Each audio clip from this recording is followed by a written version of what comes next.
Hey, everybody, this is Rainer Kannestine coming to you live from the City of Roses. I'm here with awesome cartoonist Alex Washburn. Alex, how you doing today? Doing good. Hello, everybody. How are you doing? I'm doing pretty good. Now, you may notice that I am not Ben. That is because I decided to take over this interview. But Oh, expect with same force? token. Yes. Or am I Ben? And yes, I did Oh steal this no. YouTube channel. The He is plot locked in my thickens. basement. Don't worry about it.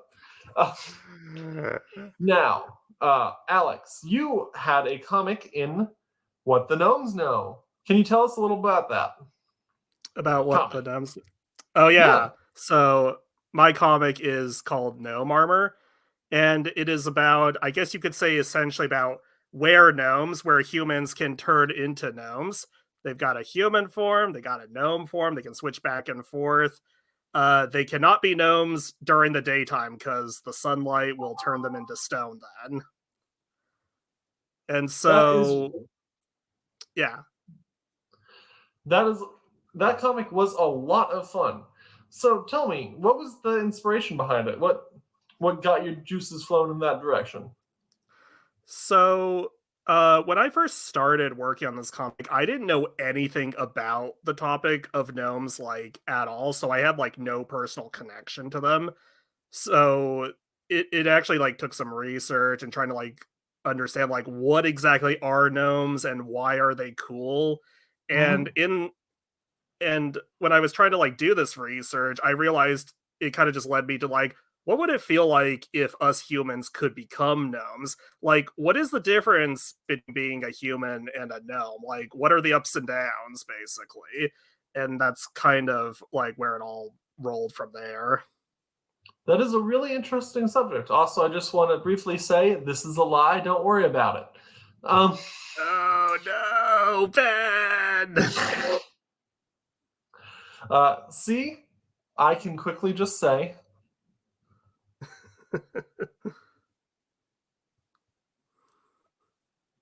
oh, wrong one. He's fine. He's fine. Wow. Um, Sociopathic. but it is very interesting how you went with that route. So, to you, like, what did you go with? Like, what a gnome feels like? Like, what made you? What about gnomes do you think would feel different as a state of being? I feel like with gnomes, like the thing that really stood out most about them was their like tinkering abilities and just how they seem really good at that versus like a human where it seems like humans are physically stronger than gnomes are Mhm. usually. So I kind of wanted to play off of that kind of dynamic. My two characters in this story are Diggory, Dig for short, Yeah. and Dakota. And Dig, his whole motivation in this story is that he wants to tinker and create something called a gnome armor. Wearing this armor will allow him to remain as a gnome even in sunlight because he just loves being a gnome so much and just making things. And not a fan of being a human. Dakota kind of begs to differ. Dakota loves the strength of being a human. He loves hiking and whatnot. Right on. Sounds like a large part of it was about the creative process, making something, tinkering, and what that means to Mm-hmm. you. Have you had similar thoughts about your creation of comics? Uh, hmm. That's actually a good question. I wouldn't say like it was ever exactly the same as like my gnome comic because my gnome comic was kind of me diving into a very unknown topic for me, whereas previous comics I've done were kind of tied to things I already kind of knew about. Mhm. Um, like a lot of my comics in the past have kind of been in the fantasy-ish era, or not era, genre. Mm. So I feel like there was like some familiarity in there for me. With Gnome Armor, it was kind of like discovering, I guess, something that could be familiar to me, if that makes sense. Totally does. Finding what you have in there already in an unfamiliar subject. Ooh, Ben, who is obviously fine, just posted this question. What made you gravitate towards the myth that sunlight was dangerous for gnomes? I thought that was interesting too. Right, the sunlight. Well, when I was researching gnomes, I was trying to take note of like what was everything unique about gnomes, and there were a lot of different interpretations and versions of the concept of a gnome, and sometimes they kind of tended to like overlap with other mythical creatures. I do not remember what these other mythical creatures were. I think some of them were trolls, and Trolls others often. were like, Yeah. yeah, trolls, and I think others were something else, some other Dwarves? short, like, yeah, maybe dwarves. It was something like that. But yeah, sometimes I kind of ran into this whole idea that like, oh, the sunlight like either turns them into stone or it kills them. And so I decided like that was kind of a standout concept and decided to try and incorporate it into the story. It is a very interesting little part of the myth that you don't see explored that often. I think it turned out very fun. Yeah, so with that comic, what was your process with it? Like, how did you start writing with it? And then once you got into the art, what were your first steps? So when I first started working on Gnome Armor, like I start off with the script. I don't do thumbnails. I kind of like map it out in like little like squares that I just draw on the like Mhm. on my journal, and just kind of write the script and dialogue next to it, saying like, oh, this goes here, this goes there. And Mhm. then once that feels good, then I proceed to like doing the pencils. Um I did traditional drawing for this, and then once that was all taken care of, I switched over to Procreate on my iPad and digitally colored the whole thing. Mhm. You did do traditional inking as part of that, correct? What were your Correct, tools for that? yes. I used a Kuretake pen to ink the outlines, and I occasionally used one of those like really like like small fine pens for like very like thin lines. Though it was usually just the Kuretake pen that I mostly Mhm. used. Right on, keeping it varied. Now, uh, this is a newer project for you in coloring, correct? Correct. Yeah, this was only the second time I had ever colored a comic, so this was very new territory for me. And Okay. many thanks to Kelsey in this group. They helped me a lot with like my journey to understanding like um saturation variety and all that wonderful stuff. Mm-hmm. Oh, we just got another question. Was it the Kuretake Mangaka brush pen? Correct, it's a brush pen, yeah. Nice, nice. Were those ones you got at that? Because you and I met previously at the Center for Cartoon Studies, and were those? Do you still get those pens at that store near there? Right, post. Yeah. Yeah, that was where I did get the pens, but they kind of stopped selling them, I think. At least I have not Oh. seen them there for like quite a while now, so I've had to resort to ordering them online lately, but Mm, very good pens. I They've always been like my best tool, I feel. very nice. So, what talking about your past as a cartoonist, mentioning Mhm. CCS briefly, what has been your cartoonist journey? Like, where did you come from? What have you done previously? What? Yeah, let's start with that. Okay, so before like long before like I became a cartoonist, like I was actually like I was just trying to like figure out what I wanted to do in general. I knew I wanted to do something artsy. I knew I wanted to be a creator of some kind, but I just didn't know like what medium I wanted do it in. And I actually wrote off comics kind of early on because I was kind of like, oh, I'm not a good artist. I can't even do one drawing well. What hope would I have in doing comics? So I didn't even bother with comics for like a while. I did painting in acrylics for a while. That's what I mostly did in college. And so for a while I was actually thinking of trying to get into video game making. That did not go very far. And eventually, like, this was like in my mid like 20s, kind of going through like quarter life crisis. And and I remember there was this one evening, like I think it was during the winter, and I'm just talking to my dad, and like I'm just like, I don't know where my life is going. I don't know what I can do or anything like that. And then he just tells me like, there's like a comic school like literally like in White River Junction, and from where I live that was literally 20 minutes away, and I'm just kind of like, White River Junction, since when? There's like nothing over there. And for a while, yeah, there was like literally nothing over there. Yeah. So the thought that there was like a comic master's program there sounded mind-blowing to me, but I checked it out. I took one of the like summer programs, and I gave it a shot, and I realized, hey, maybe can actually be a thing to be done.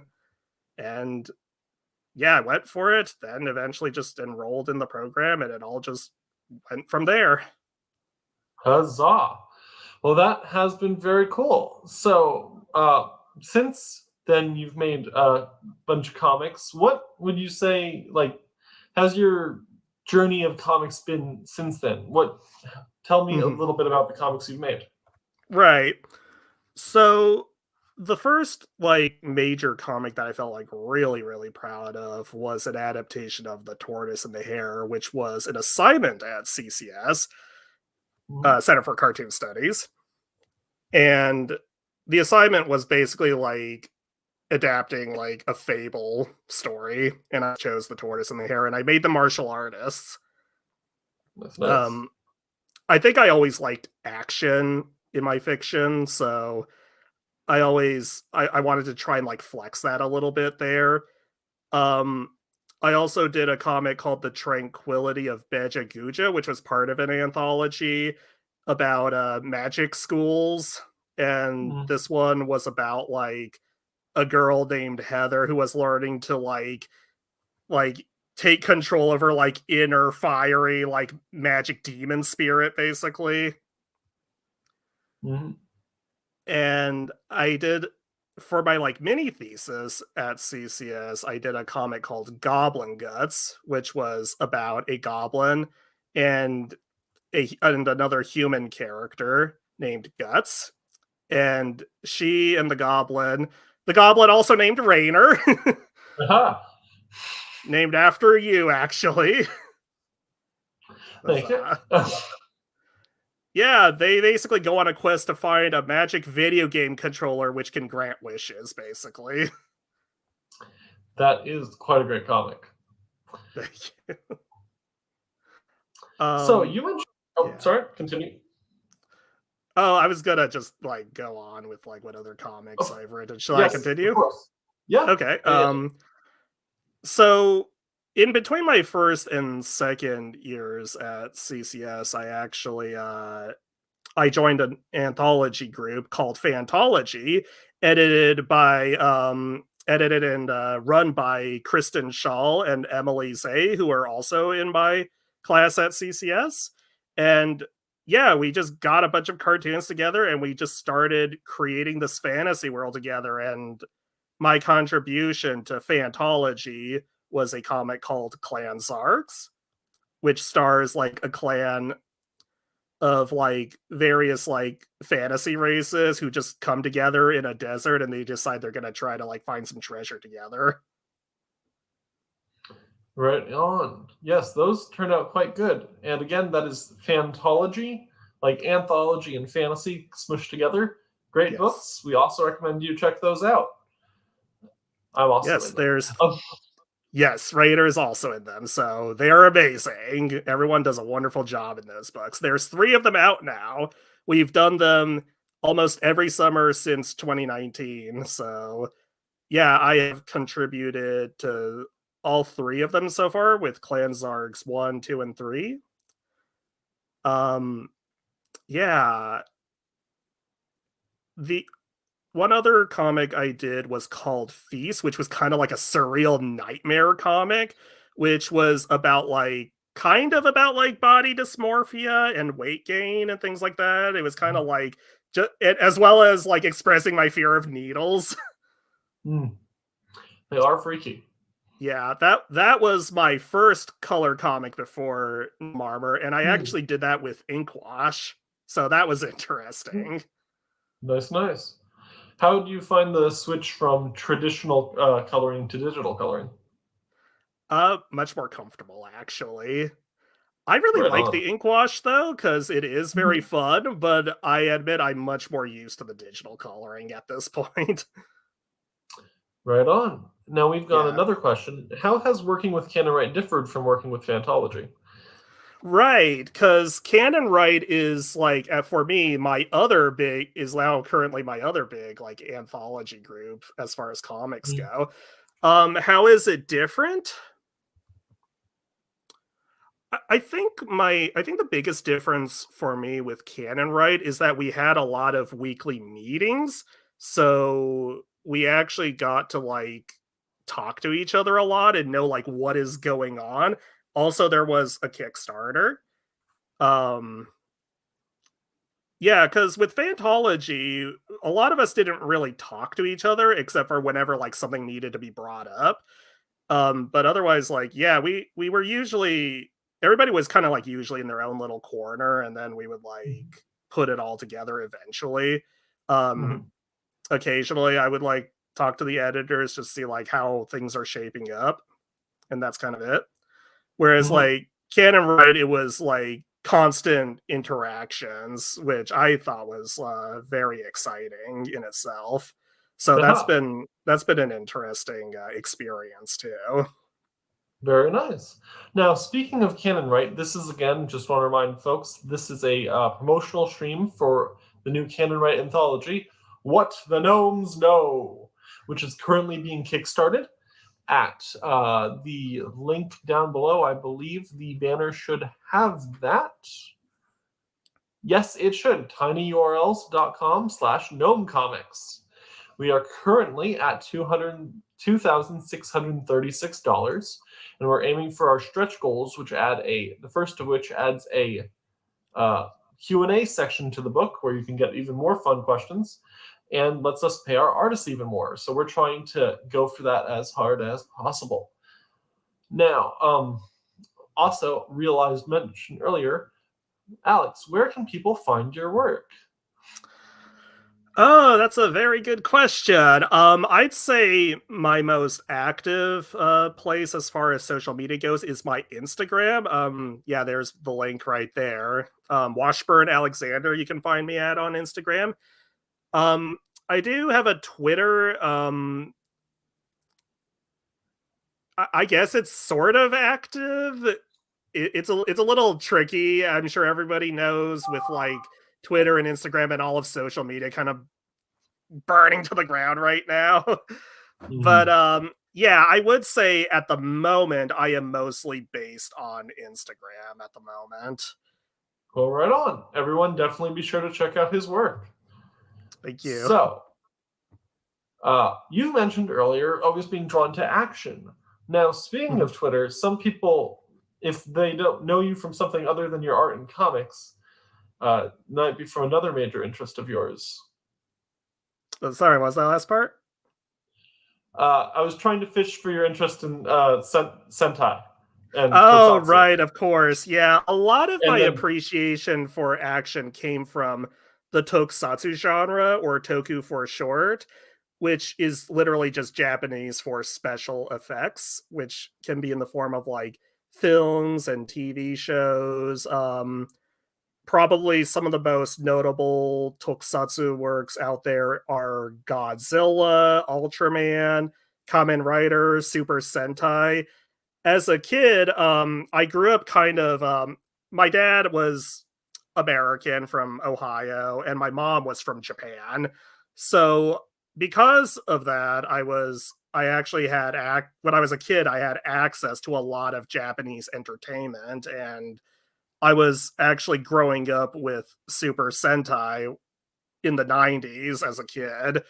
I know a lot of American. I know a lot of like Westerners would probably recognize Super Sentai as Power Rangers, where the battle footage was taken and spliced with American actors. Um, but yeah, I was growing up with like the original Japanese programs, and those were like my biggest inspirations in regards to like I guess you could say like superhero action storytelling, really. Hmm. How do you think that has influenced your work? So Super Sentai for me one of like the biggest ideals that came from it like was solidarity in the face of adversity. Like these shows they would always like explore a lot of different characters with very different backgrounds, and it's because they were all very different, it's kind of like it kind of raises the question of like how can all these like people like work together, Hmm. and and just the stories they tell shows how they can come together for like the common good, and for me that was always like very inspiring Right and on. I've hopeful. seen that. I've seen that in a lot of your work. I dig it. Thank dig. you. Um, we have another question. Did Super Sentai style transformations influence your wear gnomes? um it actually did not, but now I think back to it, I'm like, dang, I should have like done something like that. No, they kind of just go through like a transitional phase. It's pretty simple stuff, but now I'm kind of like thinking like, oh, they should have done some like crazy poses and like flashy special effects and things like that. It is still a cool sequence, though. So, Thank you. Maybe next what time. maybe? So, what have been your other main influences on your comics? So, besides Super Sentai, I would say my biggest influences would probably be cartoony platformer video games. Um, as far as video games go, I was always big into the platformer genre. Played them a lot in the late 90s during the like early 3D boom. And the two that probably influenced me the most were Crash Bandicoot and Spyro the Dragon. Mhm. Um, Yeah, I always really loved how much, like, expression and personality they had in those games, while also, like, inviting you, the player, to go on these, like, fantastical adventures, and I always wanted to try and pour that, like, atmospheric energy into my comics if I can, yeah. Mhm. Right on. Also, another comment. Or Magical Girl style for the Heck yeah, transformations. yeah. Yeah, Magical Girl and Super Sentai, there's a lot they have in common right there. I mean, Mhm. Very true. Sailor Moon, So, Precure, all that good stuff. mhm. How do you think works or good? Sorry if you could hear that. Uh, what is that noise? Okay. How do you think those other pieces of media, those platformers and stuff, have influenced your work? I think they were like a big part of like why I love drawing faces, I think. I love drawing like a variety of different like expressions. And a big part of what I like about platformers is kind of the atmosphere and the locations that you gotta like traverse through. So that Mhm. always gave me kind of an appreciation for like locations. Same with Super Sentai actually. Like this is like me nerding out about it, but like one thing I always pay attention to were the diverse location shots because they always like really added to the spectacle for me. Mhm. Um, and I guess like in regards to platformers, I also loved the whole concept of how all of them involve like jumping to some extent. You got to jump over the pits, the enemies, and things like that. And it always felt so freeing to me, like the sky is the limit. So I kind of wanted to, I wanted to kind of like express these like larger than life characters and like show that like even if you're just like some person playing video games in like your living room or whatever, like you can always go out there and have some like crazy adventures. Right on. Did that spirit of adventure? Okay, they have a lot in common, Writer. That's a good one. Yes, yes, definitely Kamen Rider. Um. Uh. What was I going to say? Oh, did so that spirit of adventure, did that influence the character of Dig in your comic? What the Gnome Armor? um kind of, I'd say it more influenced Dakota, even though he's more of a secondary character. Said the wrong name. I meant Dakota. Though Dig is kind of like I guess a reverse of that mentality where Mhm, he kind of just wants to stay in his own little hole, be a gnome mhm. forever. And it's like I mean, I mean like not to spoil too much, but Dakota will be like, you know, you should Dig, you should get out a little bit. mhm. We've all felt like that sometimes. Need to get out of our shells. Yes. Your work does often feature uh, fantastical landscapes and stuff, such as the workshop within this comic, which people can watch the Kickstarter video for a quick glimpse of. What has been your thought process with figuring out the environments of your characters? So the world in Gnome Armor is a little like vague and surreal. Um, but I decided to like base their workshop like under a giant tree because gnomes kind of from my research, they've had this like affinity towards nature. Mhm. What it was Ben saying? No, sorry, I was just trying to put that up quickly as we talked. Cartoonist dealing with introversion. Shock. Dun, But yes, dun. dealing nature, yes.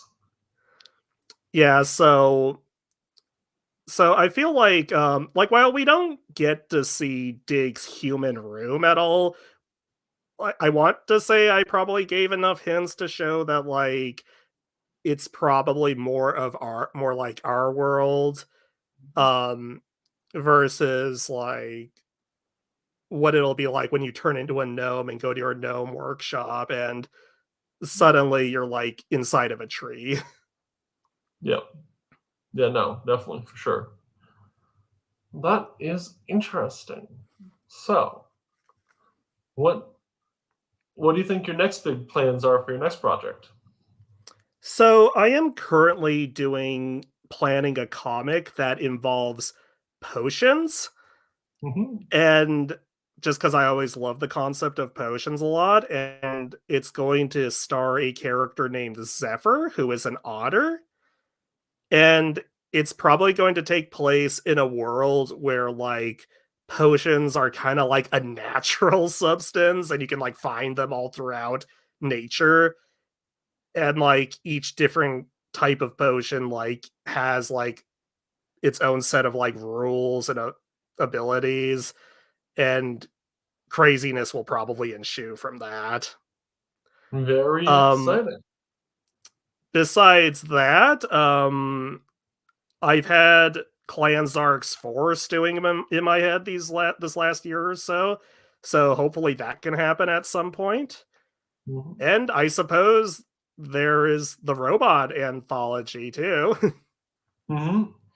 Exciting. A lot of great work coming out. And just a reminder, if you want to keep a watch on Alex's work, follow him on Instagram at Washburn Alexander. Yeah. Let's see. So we've talked a lot about various types of media that have influenced you. What? How do I phrase this? What would you say have been is your main goal with your art? Like you go for a specific style and stuff. What are you trying to express with your work? I think like I want to express, that's a good question actually. Oh, I think like ultimately I want to show that like there's there are beacons of hope in this world, considering this world, I mean, for lack of a better description, is quite terrifying. And so I think like as cartoonists and creators, like we gotta like all do our best to try and like make the world a slightly better place however we can. And I'm hoping I can like accomplish that with my comics as well. How I plan to do that? Well, I really I really want to just create characters who like who I feel like can be like oh, how would I even describe it? There's a lot of different kinds of characters I'd like to express. Mhm. Ooh, um, like some of them, like they're definitely like normalish, hopefully relatable. But I also want to like create characters that are like very um larger than life as well. I know I'm doing like a terrible job at explaining No, this. no, not at all. Uh, Well, very interesting. We have another question from Ben. Do you have uh, more ideas for the Gnome Armor universe? Was that a one-off, or do you have any dreams of expanding it? actually, yeah, there were some other ideas that kind of popped up after I had finished this. Mhm. I actually was this might be a bit of a weird idea, but I was kind of thinking like, what if the sun and the moon were actual characters, just to kind of Mhm. play with the whole like daytime, nighttime thing with the gnomes. That can be exciting. I mean, you got magical creatures, might as well go real magical in there. Heck yeah. So if I Especially do revisit this world, it would probably involve something like that. very exciting. So possibly be on the watch out for that. Yeah. Now, let's see. Oh gosh, I had a couple more questions for you. So, when you are working on your on your comics, about what part? Okay, how do I think? Let me phrase. You and I have talked a bit about character design previously in the past. I'd love to hear your thoughts about designing the characters in Gnome Armor. Right. So like anybody who has seen all my character art, they'll usually like notice the like faces and the facial expressions. Um and mi- a lot of folks might probably also notice that a fair number of my characters are overweight as well. That was probably a result of me drawing myself and might actually have been a part of like why I got into comics, because I was like, "Oh, I get to draw myself like this and not be ashamed of it. That's awesome." Mhm. So, I guess you could say Dig is sort of like he's short or he's chubby, um, in contrast to Dakota, who's a bit taller and leaner. And so I just kind of like worked off of that dynamic. And for absolutely like no reasons, I gave the gnomes in my comic tails, salamander like tails. I mean, that fits. You're going for they're tied in with nature in some ways. It works. Yes. Well, It that's kind was of based funny. on. Huh? No, sorry. Continue. Oh, the tales were based on absolutely nothing. It just kind of happened. Maybe it's because of like my history as being a furry as well. Mhm. I mean, A tail is a good way to make a creature look mythological, separates them from the human side of Heck them. yeah. It's kind of interesting. We had talked on the launch stream briefly about gnomes' history as a Renaissance elemental. Of earth, salamanders are the elemental of fire, so it's kind of fun to mix both of those because tinkering is the mixture of metal and energy. So you get both of those in large quantities during that. Ooh, awesome. Maybe some subtle alchemical referencing subliminally. Yes, definitely. That is interesting. You did do great contrast in their shape language. Thank you. So you talked about part of the appeal of comics of being able to draw yourself in certain ways, and is like showing people in different ways an important part of your artistic process. Yeah, because I've noticed that, like, in my experience, whether it's like watching cartoons or reading comics and manga and whatnot, like, most characters are definitely drawn kind of thin, I've noticed. Mhm. And like when I started like getting into drawing comics and like drawing myself, I was kind of like, oh, yeah, I realized I can draw people in different shapes, sizes, weights, heights, and it occurred to me that it's like this is how people look in real life. We're all a whole variety of shapes and sizes, and I think that that's beautiful and that's wonderful, and I would love to see like more of it. And I think that is partially what drives me to create my characters, I think. Completely understand. I think that's a great goal. Speaking so much of your art, we have been asked, can we see some of your art samples briefly? I believe Some you of my have a printout of your comic, correct? I Is there do any have a page? printout of my comic, yes. Um So, is there any page in particular that you'd think would be fun to show off? Give a little sneak peek sure. to our viewers? Little sneak peek. Yeah, I don't want to try to find one that doesn't spoil too much. Maybe one of the earlier pages then. Mm-hmm.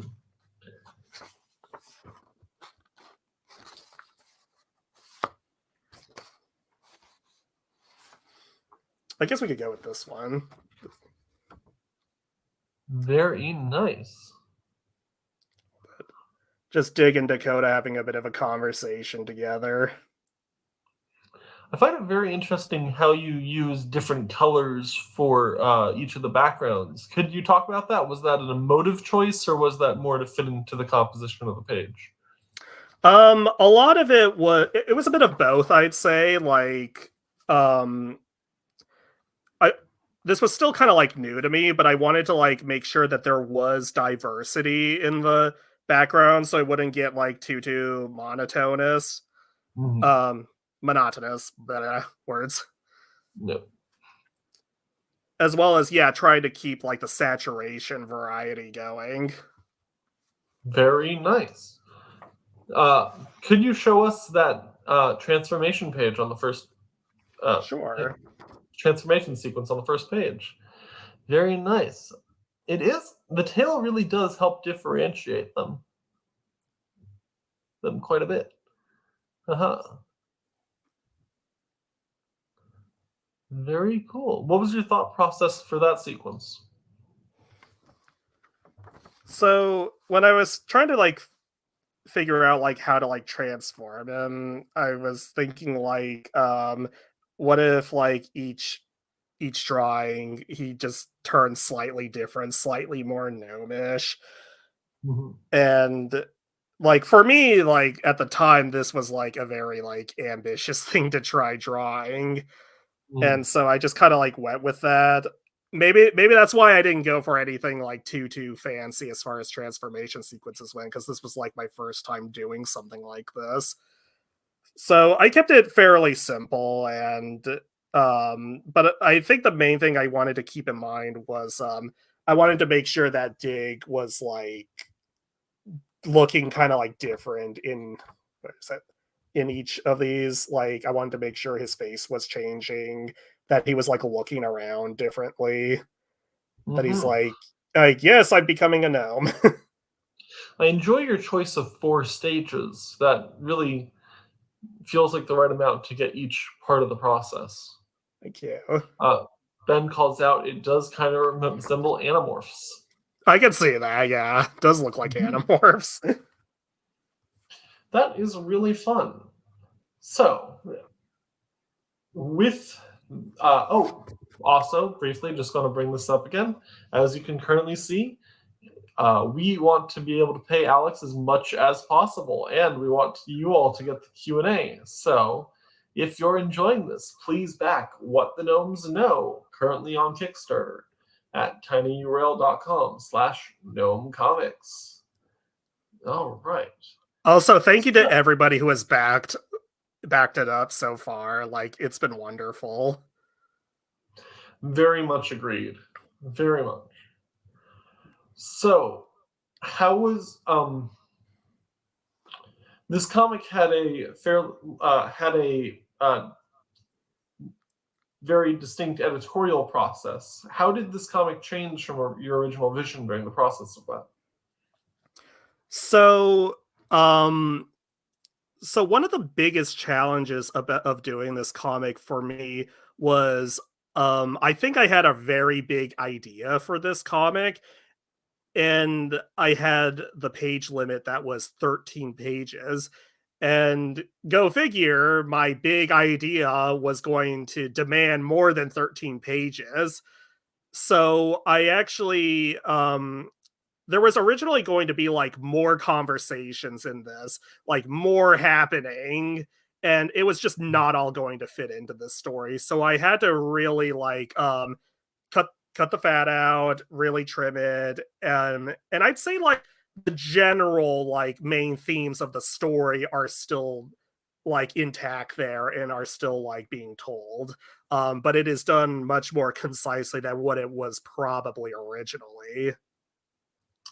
Telling a story concisely is a real skill. I think you did it quite well here. Thank you. I believe it was the YouTuber H Bomber guy who said that most stories could be improved if you remove a third of them. Oh, okay. How do you think your comic compares to the longer hypothetical version it would have been?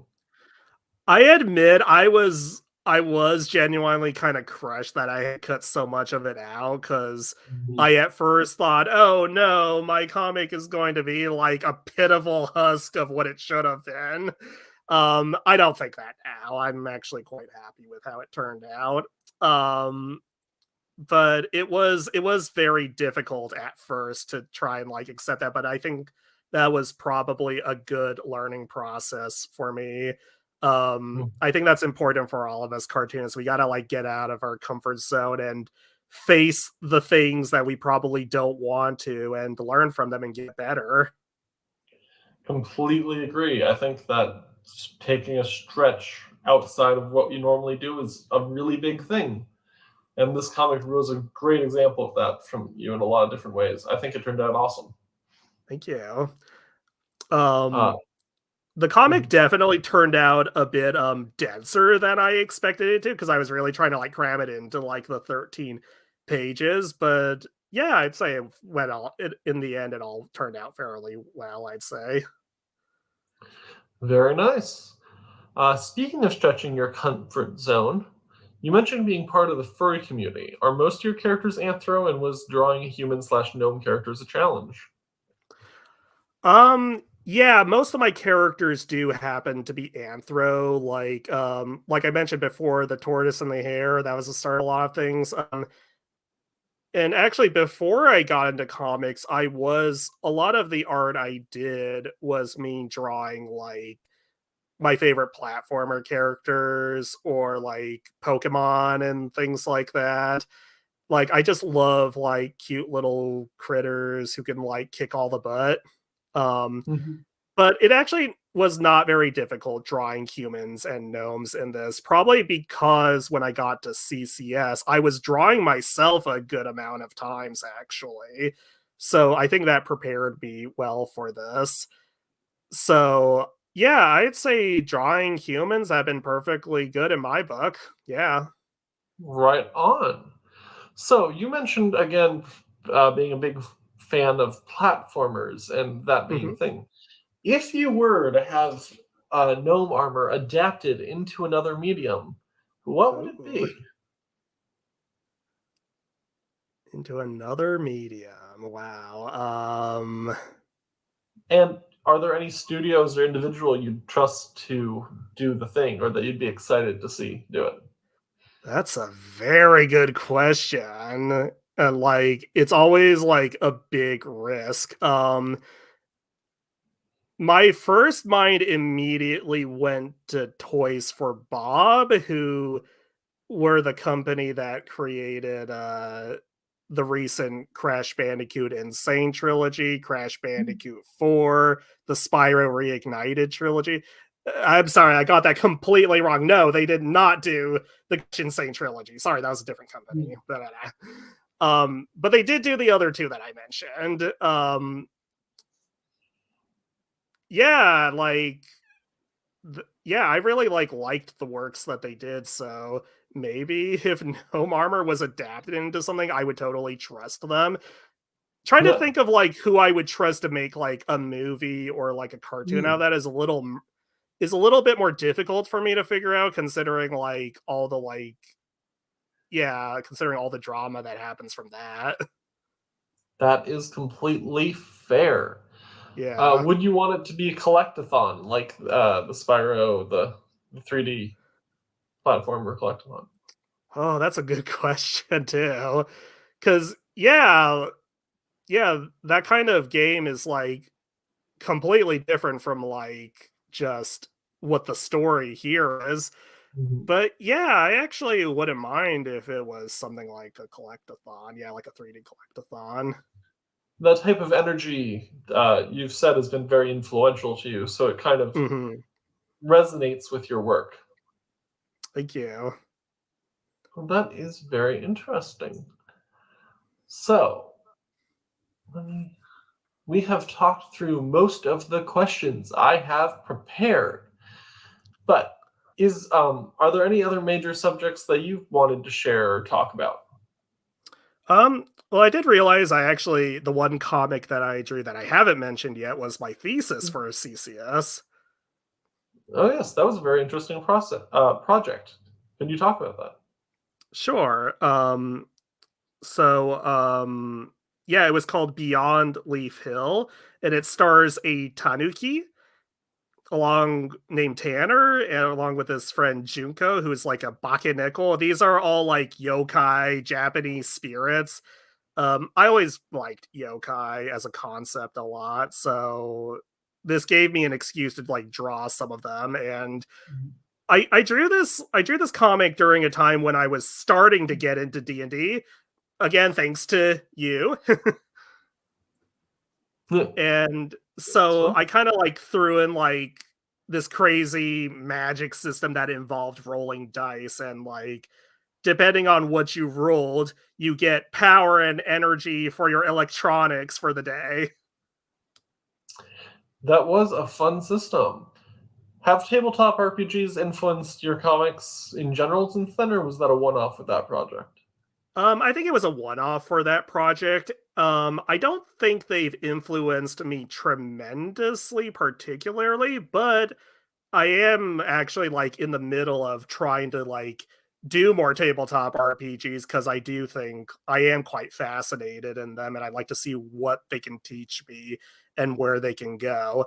Um I do think that this is actually related to one of my other big influences besides tokusatsu and platformer video games, and that would be just the fantasy genre in general, which I mostly got into through RPGs, actually, RPG video games. Mm, that is interesting. What is it about RPGs that you think has influenced you and that you enjoy? So growing up, I played games like Final Fantasy and Dragon Quest and um games like those. I always just really liked this whole idea of like getting together with like a ragtag group of adventurers. Everybody has like their different skills and abilities and things like that. and we're just gonna go like kick the butt of like an evil warlord and save the world. Like, I know that's like Mhm. very simple like premise right there, but it works. It's always so compelling and satisfying, and I can't get enough of it. It does. It does. I think that there's a lot of emotions behind that that very primally resonate with humankind. And as you talk about wanting to show hope in your work, I think that Mhm. a classic narrative like that can be really helpful for that type of storytelling and very much emotionally resonate. I can see the similarities in your work. Yeah, I Then guess it's also, kind of. oh, yep. No, let's talk about this first. Oh, I was just gonna say that, like, I think similar to Super Sentai, a lot of fantasy adventures kind of have that like feeling of solidarity in the face of Mm. adversity. Cause like I always just like the idea of like different people coming together and they're gonna like band together and try to like stop evil, basically. Right on. That is very fun. Yes. Would you like to tell more stories like that in the future? I think those are absolutely the stories I will tell forever. Yes. Very exciting. Now, I know the answer to this question, but speaking of yokai, any familiarity with Gege no Kataru? I could see that appealing to your style. Yes, yes. I have not read or watched as much Gegege no Kitaro as I probably should, but what I have seen of it, I really, really loved it to the point where I'm like, yes, I am one day going to sit down and watch through all of Gegege no Kitaro, all the different versions that have come out throughout the decades. Because, yeah, I actually quite love its premise a lot. And the mangaka who worked on it is also sounds like a really fascinating person, too. Mhm. Yes, he's the man who lost his arm in one of the world wars, correct? Um, I think that's what happened. It was either that or he injured his arm. I can't remember He has which one it arm. was. Okay, okay. Yeah, or I'm saying I think he does, right? That's the guy. Yeah, he had to I believe he had to relearn like how to just draw with his other hand. Very fast. I'm not sure I could do that. Yeah, but very seems like a very interesting man. Oh, right. Well, I look forward to seeing a lot more of your work, and I believe. Oh gosh, he lost his drawing arm and became a cartoonist after that. Okay, That is fascinating. awesome. Wow, That's that hardcore. some perseverance. Yeah. Well, very exciting. Well, this has been a great time talking with you. Are there any subjects you'd like to cover? Because I think we've gone to pretty good length here. Uh Oh, yeah, I can't come up with anything else at the moment unless the chat has anything else to say. looks like we're good. And is there Okay. anything you'd like to shout out? Anything you'd like to link to? Um yeah, we already did my Instagram, so I guess like the only other shout out I can really do is the Fantology group. All Um right. I do not know. I can't really post anything here at the moment, though. Let me see if I can. So if Fantology only has one else, comic. Well, if you are interested in checking out more of Alex's work, then you should get the Fantology books at this link. Heck yeah. All right. Well, this has been an awesome stream, and Yeah. Thank you we'll so talk to much for all y'all having later. me. This has been great. All right. Talk to you later. Talk to you later. Bye. Bye bye.